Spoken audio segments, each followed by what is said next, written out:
Hello and अस्सलाम वालेकुम everyone. आज मैं आपसे शेयर करने वाली हूँ ऑथेंटिक दानेदार कोरमा की रेसिपी। और आज की इस वीडियो में मैं आपसे शेयर करूँगी वो टिप्स एंड ट्रिक्स जिनको आप इस्तेमाल करेंगे तो आपका कोरमा भी ऐसे ही दानेदार बनेगा जैसा कि मैंने बनाया है। तो आइए आज की वीडियो की तरफ बढ़ने से पहले मेरे चैनल को सब्सक्राइब कर दें, बेल आइकन को प्रेस करें ताकि आने वाली हर न्यू वीडियो का नोटिफिकेशन आप तक पहुँच सके। तो आज मैं बना रही हूँ बीफ दानेदार कोरमा। तो यहाँ पर मैंने लिया है बीफ 1 kg और स्पाइसेस में यहाँ पर मेरे पास मौजूद है red chilli powder 2 teaspoon, salt 1 teaspoon, धनिया पाउडर 2 टीस्पून, हल्दी हमें चाहिए 1 टीस्पून। यहाँ पर मैं हल्दी डालना भूल गई थी लेकिन बाद में मैंने हल्दी इसमें शामिल कर दी थी। तो यहाँ पर जी छोटी इलायची लेनी है हमने 5 और लौंग यहाँ पर लिए हैं मैंने जी 9 अदद। और बस इतने ही स्पाइसेस अभी हमें इसमें चाहिए। तो आज हम दानेदार कोरमे की ऑथेंटिक रेसिपी बना रहे हैं। तो इसके लिए हम जी मिट्टी का पॉट इस्तेमाल कर रहे हैं और इसमें हमने डालना है जी 1.5 कप दही।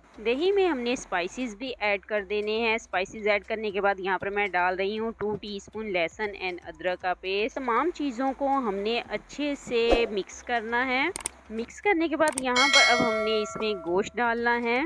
इस मसाले में गोश्त डालने के बाद अच्छे से मिक्स करना है और मिक्स करने के बाद अब यहाँ पर मैं डाल रही हूँ 1 गिलास पानी ताकि गोश्त अच्छे से गल जाए। तो यहाँ पर मैंने 1 कप घी का भी शामिल कर दिया है। ऑथेंटिक चीज़ें तो घी में ही बनती हैं और घी से हमारे जो रवायती खाने हैं उनका स्वाद ही कुछ और होता है। जब तक मैंने गोश्त को गलने के लिए रखा है तब तक हम दूसरी तैयारी कर लेते हैं। तो यहाँ पर मेरे पास मौजूद है 1 कप तली हुई प्याज। तली हुई प्याज को सबसे पहले हमने पीसना है। अगर आप पीस नहीं सकते तो तली हुई प्याज में थोड़ा सा पानी डाल के तली हुई प्याज को हमने ग्राइंड करना है ताकि इसका एक अच्छा सा पेस्ट बन जाए। यहाँ पर मैंने लिया है एक जावित्री का टुकड़ा और इसमें से हाफ जायफल का टुकड़ा हमने इस्तेमाल करना है और इन दोनों चीज़ों का पाउडर बनाना है। तो यहाँ पर मैंने जायफल और जावित्री को पीस लिया है और हमें चाहिए केवड़ा एसेंस। इसके जस्ट 2 या 3 ड्रॉप्स ही हमने ऐड करने हैं। तो जी गोश्त को गलने में तकरीबन 45 मिनट लगे हैं और गोश्त यहाँ पर बहुत अच्छे से गल चुका है। अब यहाँ पर मैं तली हुई प्याज का पेस्ट, जायफल जावित्री का पाउडर और केवड़ा एसेंस डाल रही हूँ। तमाम चीज़ें डाल के 20 से 25 मिनट के लिए हमने गोश्त की भुनाई करनी है। यहाँ पर आप देख सकते हैं कि अभी भी इसमें दही का पानी मौजूद है और अभी तक हमारा दानेदार कोरमा तैयार नहीं हुआ। दानेदार कोरमा बनाने के लिए एक टिप तो ये है कि आप इसकी जितनी भी भुनाई करेंगे उतना ही अच्छा दानेदार कोरमा बन के तैयार होता है। तो यहाँ पर अब मैं आपको ये दिखाना चाह रही हूँ कि अभी भी तकरीबन थोड़ी सी भुनाई की अभी और ज़रूरत है। तो यहाँ पर दानेदार कोरमा बनना शुरू हो चुका है। तकरीबन 10 मिनट हम इसकी और भुनाई करेंगे। तो माशाल्लाह से 10 मिनट मैंने मज़ीद इसकी भुनाई की है और यहाँ पर आप देख सकते हैं कि हमारा दानेदार कोरमा तैयार है। और आइए अब इसको डिश आउट करते हैं। तो यहाँ पर आप मसाले में छोटे छोटे पार्टिकल्स देख सकते हैं। तो इन्हीं पार्टिकल्स को दानेदार कोरमा बोला जाता है। वीडियो पसंद आई हो तो वीडियो को लाइक करें, शेयर करें अपने फैमिली एंड फ्रेंड्स के साथ। तो मिलते हैं जी नेक्स्ट रेसिपी के साथ। इसी के साथ आप सबसे इजाज़त चाहती हूँ। जहाँ रहें खुश रहें, आबाद रहें, अपनी दुआ में मुझे याद रखें। टेक केयर एंड अल्लाह हाफिज़।